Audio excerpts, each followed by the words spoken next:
Okay, hi! So mostly I'm going to be showing you what I'm doing today. Another 5-minute video in June, you can see me here too, trying to get the glare off of it. I'm doing listening for chapter 15, which I can't do with hand gestures because that would be like 5, 5, 5. And what I'm doing is chapter 15, just to show you in my HSK workbook.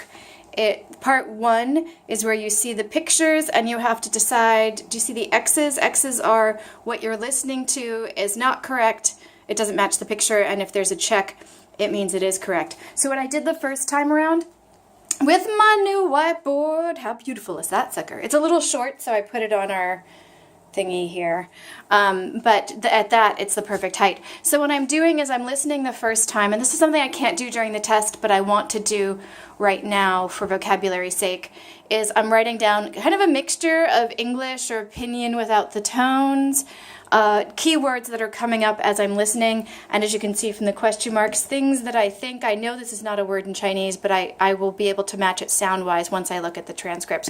So I'm writing, and this is definitely not a Chinese pinyin, but it's something that's as similar as I can get for now. So I'm writing down things that I know, like tatsai, I get it. It's like he is or she is in a place.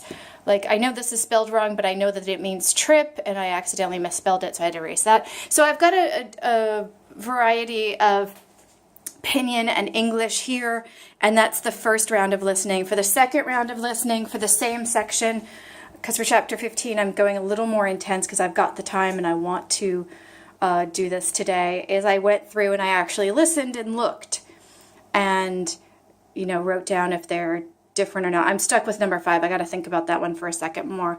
But so I did that. Now for part 6, I'm going to dig into, part 6, what am I saying? I'm going to dig into the transcript. Chapter 15 starts here, number 1.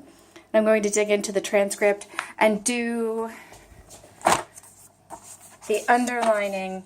This is from like chapter 1, the underlining of words, so I can figure out what those question marks are on my board. And then I will come back and figure out, how many of these did I get right or wrong?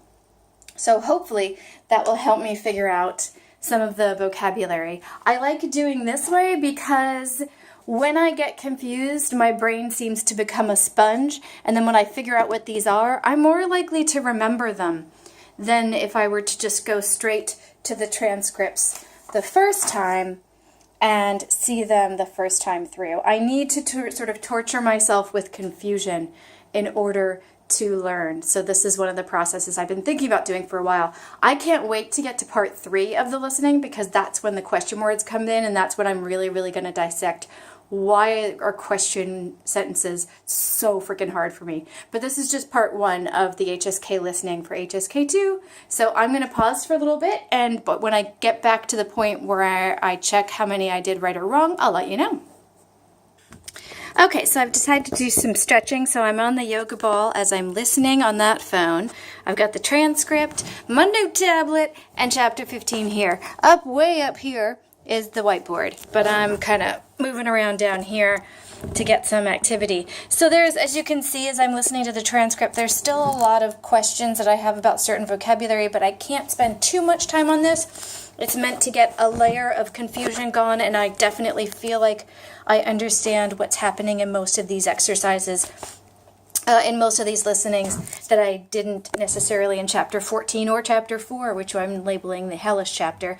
As you can see, I've gotten 4 out of 5, which is pretty good. I normally average 3 out of 5 on these listenings, so I'm pretty happy with that. I attribute this one to being a picture confusion. Sometimes the pictures in the HSK stuff is really weird. Like this one to me looks like a plane. Doesn't that look like a plane to you? And the sentence, if I understand it correctly, talks about that's not plane, that's either train or bus. It's definitely not plane. So I think that one should be no, and I even put, like, is that a plane in the picture? But they said it was yes. So that this could either be their mistake, or this could actually be the train or bus. I don't remember, again, exactly which one it is. So I think that's more of a cultural issue, even though technically I live in China, so I should be familiar what these things look like. I travel a lot anyway. Anyway, so that's it for this 5-minute video on how I'm doing listening today, at least part 1.